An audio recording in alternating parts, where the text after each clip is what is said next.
All right, guys, what's going on? So, a lot of stuff in the news regarding weather. If you don't know anything much about me, here's a new fun fact for you. I am kind of a weather geek and an astronomy nut. So, I'll be showing you some pictures and video of my astronomy photography here soon. So, stay tuned for that. But I was watching the news this morning, guys. We just need to keep Rolling Fork and Silver City, Mississippi in everybody's prayers. Man, they got hammered with these tornadoes. And there's stuff I didn't realize about these tornadoes and how powerful they were. Let's just take a listen.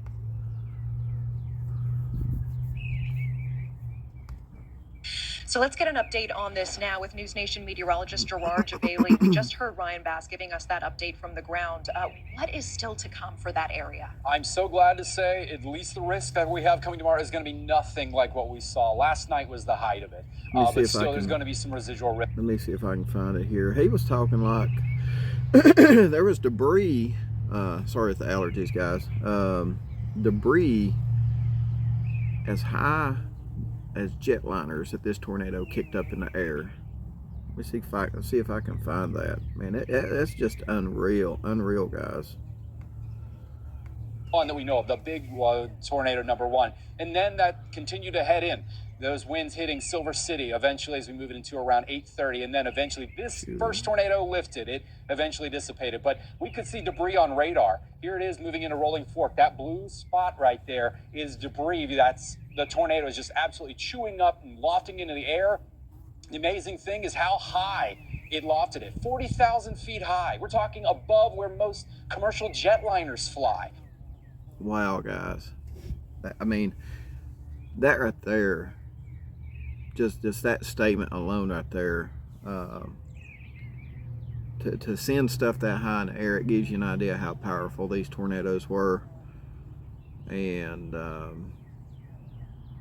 says 26 dead after tornadoes hit Mississippi and Alabama. So, we need to pray for Alabama too, guys. Pray for everybody that just got affected by these things.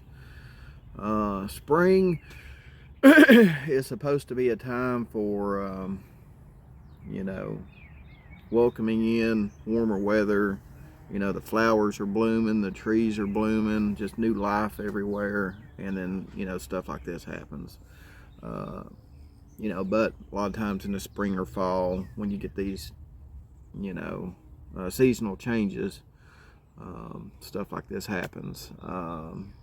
Just like, hurricanes in the fall season. But the bad thing about this is, it hit at nighttime. That just shows you the intensity of this storm. And then that tornado eventually moved across Silver City. A second one could have been even stronger. The radar here was measuring winds near Amory, just to the south of Tupelo, near 200 miles an hour. So this was a strong storm, and it tracked for 200 miles clearly across the state of Mississippi.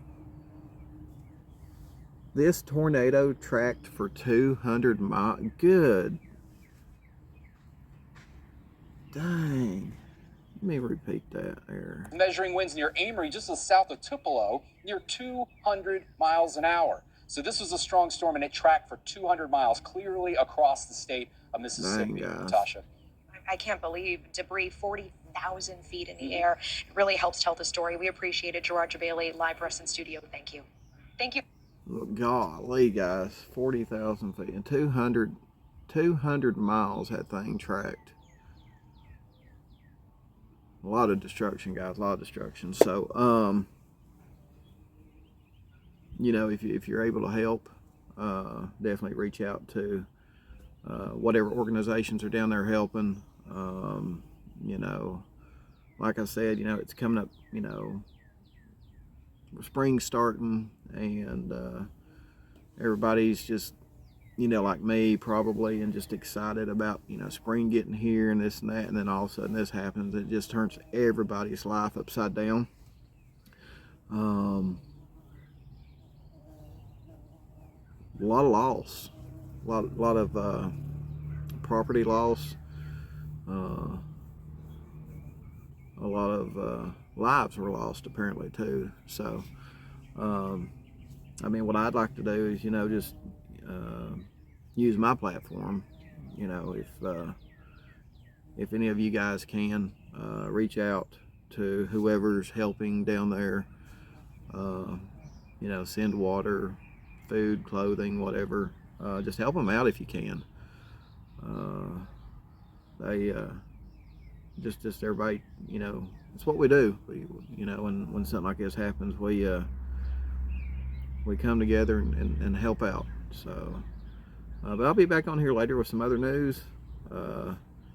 Oh, yeah. Speaking of that, I got some other news here too. Yeah. What is up? They're talking about Lori Vallow.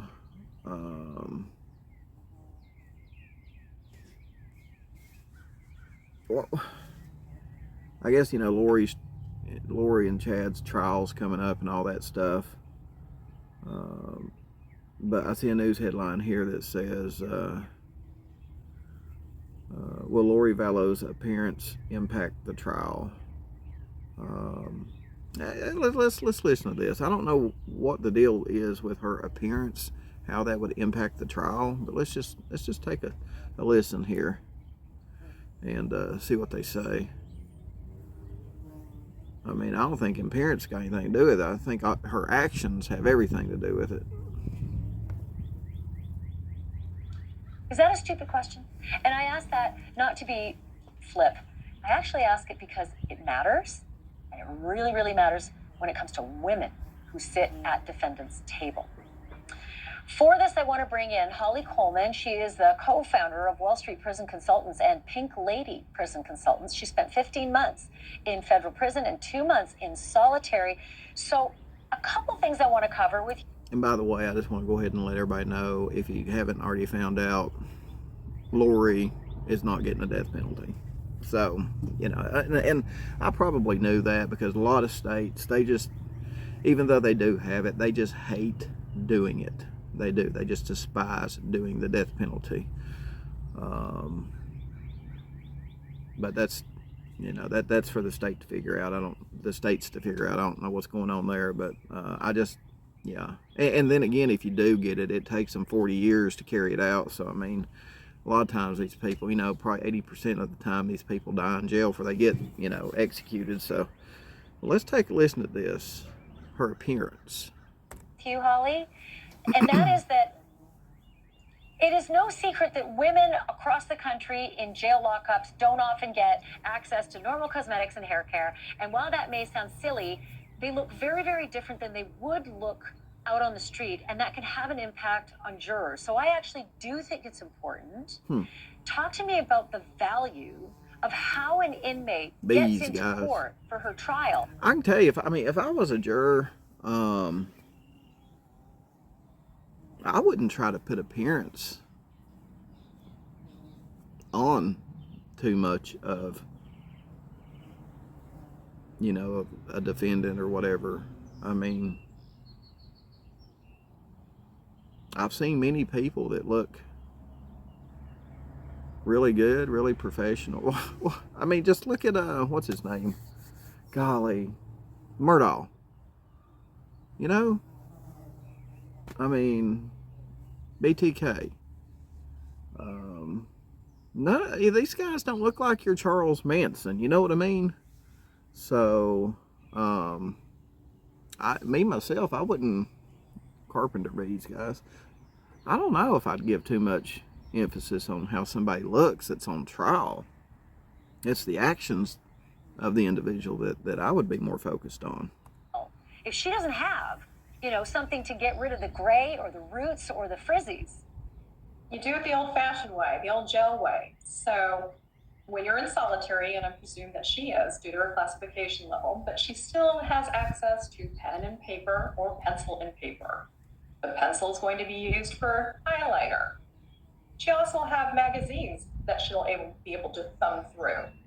Believe it or not, take a little water on top of that little red mark in the magazine, becomes lipstick. You pencil on your eyebrows, and it's the old-fashioned way with the hair. It's the same thing. She's going to rip up either some sheets, or if she has the blanket can become unraveled. So we're talking about the prison way to get a makeover done. Okay. She'll wet her hair at night and tie it up old-fashioned style, pull out the rags in the morning, and she'll have curls in her hair, which you see there. So that is literally how it is done. A little water Literally. or lotion and a magazine. And what do you use for a brush to put on the eyeliner? And how did she put on all the brown eyeshadow? You have to do it by hand. Sometimes on commissary you will be able to buy like Q-tips and that, but typically it's all done by hand. There are some jails No, there it says right here, women inmates have jail tricks for makeup and hair. I've heard of where you can get some rudimentary cosmetics, but most of the time I hear about women who are coming into I can't watch this, guys. I just can't. I mean, the woman killed her kids. That's what she's allegedly on trial for, is, you know, killing her own 2 kids. I just can't watch this. Sorry, guys. Let me know what you think. I just had to cut. I can't watch this.